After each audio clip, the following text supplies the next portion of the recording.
Now we've gone through some of these activities independently and some of them together. Now we're going to take all that we have done and put it together into the violin illustration.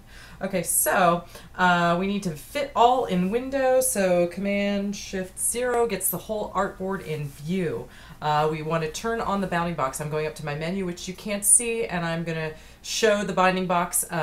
Bounding box, in this case, you see that my only option would be to hide, which means that that feature is already enabled. And we're going to select, we are going to select the curve group that we just rendered over here. I'm going to change my tool by pressing the V key. I'm going to go to my selection tool, and I'm going to draw a marquee around that object, and we will drag it over to the other violin. I had to click on the edge of the object to do so. But in any case, here she is. All right, that's the chin rest. I was a Suzuki violin kid, so I remember chin rests quite well. Dragged it over onto the violin. Now, in order to put the create a union between these two objects, what I need to do is shift to, because I have the chin rest selected, I shift and click the body of the violin by clicking on the path, and I'm going to say object up in the menu. I can say group, or what I prefer to do and often have done throughout these textbook exercises is just said Command G or Control G if you're a Windows person. G is one of those commands that's easy to remember because you just think G is for group. Now we're going to be asked to lock the selection. As you can see, the placement of the violin on the page is down below the middle. We're going to be using some of this space up in here, so it's important that we lock the object down so we don't accidentally bump it if we're holding our selection tool. So I'm going to say Object Lock, and I can bring the selection menu up, which is also Command 2, so let's try that. Rather than actually going to the menu, I'm just going to say Command 2, and now we see that I cannot budge the object, the grouped object that we have just created. Now in the next step, what I need to do is get the violin neck over to the violin body. So I'm going to go over here to this artboard, and I can click on the object to select it, and then I can drag. And the instructions that we're given say to use the rulers as a guide, and what I want to do is position the neck about 1 inch from the top of the artboard and align it as closely to the center violin body as you can. All right, so about 1 inch.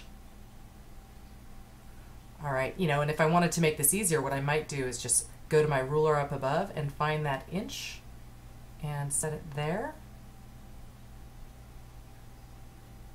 Actually, that's more like that.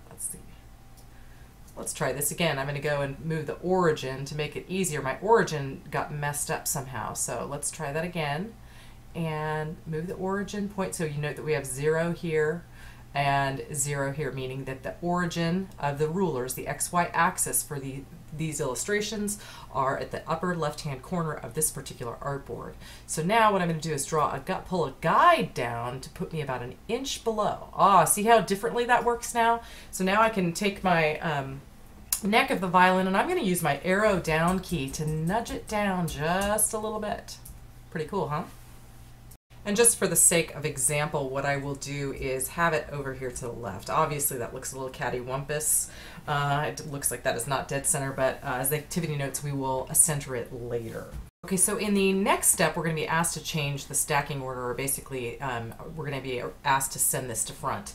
If any of you are familiar with violins, the neck of the instrument actually is on top of the body. It actually comes down a little bit onto the body. So we need to replicate what we see in nature by having this done. So, so we are going to go Object, Arrange, Bring to Front. We can't see any difference, but we just have to trust that Illustrator knows what it's doing. I'm actually going to undo that, Edit, Undo the Bring to Front. As you see in the Edit menu that I just pulled down, we see Command Z is the Undo command. So I'll say Command Z. And the other way that we can do this, as you notice, the Object Arrange command, Bring to Front, is Command Shift right bracket. So let's do that. I'm going to go Command Shift right bracket. And again, we can't see any change. I'm just showing you multiple ways to accomplish the same thing. So the other thing about the neck of the violin is it's actually longer. It comes down right down to just above the midsection there. And so the next activity is actually going to ask us to manipulate the object. What I think they're trying to do is show you a real world situation where you're only going to realize after you've created this more sophisticated image that something needs some adjusting. So what we're going to do is make the neck longer while we're here. So I'm going to go to my direct selection tool, which is A, and I'm going to do that by pressing, not by going up to the toolbar so much as by pressing the A key, and I'm going to draw a marquee around the neck, the two lower points of the neck. And then I'm going to drag one of the points of the neck shape down.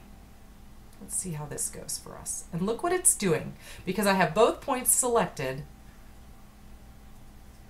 and my shift key is now depressed, I can bring down the neck to about where we want it. Okay, so we've just manipulated an object after adding it to a more complicated set of objects. And now I will go ahead and click away to deselect that object.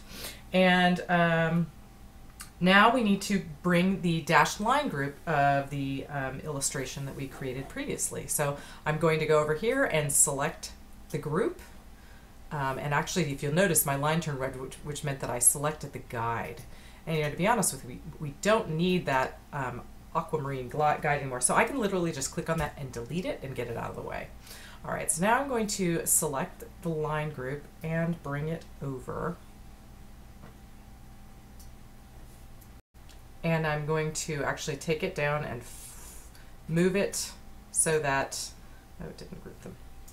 So that I'm going to group those together and move it so that, as the textbook instructs, that the left edge is just above the chin rest and it's on the left side of the neck of the violin.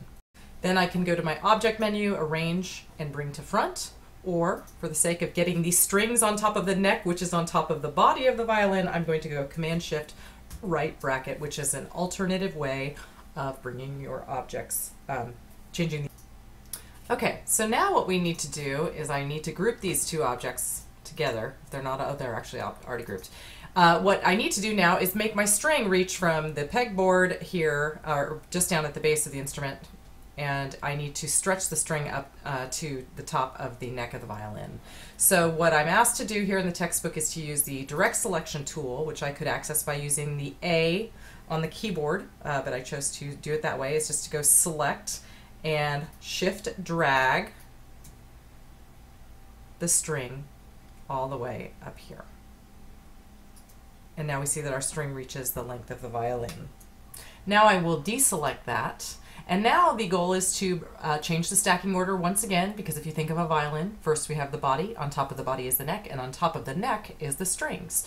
So let's use the selection tool, and I will select the grouped object here, and I will use my Command-Shift right bracket to bring that object to the front or the top of the violin. Now what we need to do is copy this object because we need 4 strings on a violin. So we're going to double click on the selection tool to bring up the move dialog box. And what we're asked to do is to make sure that the horizontal movement is 0.1. And then we're going to do the vertical vertical increment will be actually at 0 because we do not want the string to go up or down. We just want it to stay on the same plane that it is, whereas we want to move over by 0.1 inch horizontally. And we want to click copy. And there we have it. We've created another string identical to the previous one that is the same height or placement on the page as the previous string, except moved over by 1/10 of an inch. So because we need to have the same string twice, we can just simply go to the object menu up at the top of the string, object transform, transform again. And let's see what happens when I use the keystroke command that they provided up here. If you'll see that. See, we have transform again. We have the Command D. Let's try that. I'm just going to see Command D and see, there we have it. We have 4 strings in a row. Our little violin's almost ready to play. I'm so excited. I do see that I have a problem with my objects, though. My strings are a little off center. So what I'm going to do is zoom in here and take a look at them and see if I can get them more properly placed. I'm going to use my selection tool and select this line and then hold down my shift key to select the next. Actually, here I'm going to show you a different way to do this. I'm going to draw a marquee over the neck, which you can see selects the 4 lines that we've drawn, but we have another thing that's selected. We have the neck of the object selected. I want to keep the neck in place, and so I'm going to hold down the shift key and press on the neck path. I know that is the outline of the path. As you can see, that deselects the neck, but we still have the strings in properly selected. And then I'm just going to nudge them over little by little until I can kind of get an eyeball. That's not exactly centered, but we at least have a good idea of that. And you know what? I might just group those. So I'm going to say Command G to group those together so that when I move them, I can preserve their placement exactly. That's a very good trick to have in your pocket. Okay, so I'm going to bring my artboard into view. I'm going to hit Command 0 to bring my artboard into view. And then we're asked to select all on active artboard on step 16. So select all on active artboard up on the menu. And there we have it. And we're going to change the stroke weight to 1 point. So notice up here, if you ever look up and see that the stroke weight does not have a value and you have strokes selected, that means that you have mixed weights in your selection. So for example, we might have a 1 point stroke of a stroked object. And then within that same grouping, we may have strokes that are 2 points or 3 points. So that is what that is telling you. Sorry for the interruption. That was my mother calling. In any case, we're going to go up here and we can override the unknown stroke value, and I'm just going to put 1 point, and it'll default to points by just entering the 1 value. So I hit 1 and enter, and oh, now we have much more proportional looking strings. Okay, the next thing we need to do is draw a rectangle. So we're going to select the rectangle tool in the tools panel as requested on step 19, and we are going to click anywhere in the artwork, and in the click, and we're going to enter the width of 0.5 and the height of 0.18. So let's do width of 0.5 and height of 0.18. And we have this fabulous little rectangle that we see, plus the letter D to apply the default stroke to fill it. Okay, so D is the default stroke and fill. Now I'm going to click V to access my selection tool, and we're going to hit the center indicator there, and we're going to drag it over to the space indicated in between the 2 sets of lines that we created. And again, this is not perfect. My placement is obviously not entirely perfect, but now we want to view fit the artboard in the window to get everything centered. Mine was actually okay, so you didn't see any change there. Now we're going to say Object, Unlock All, and select All on Active Artboard. Select All on Active Artboard.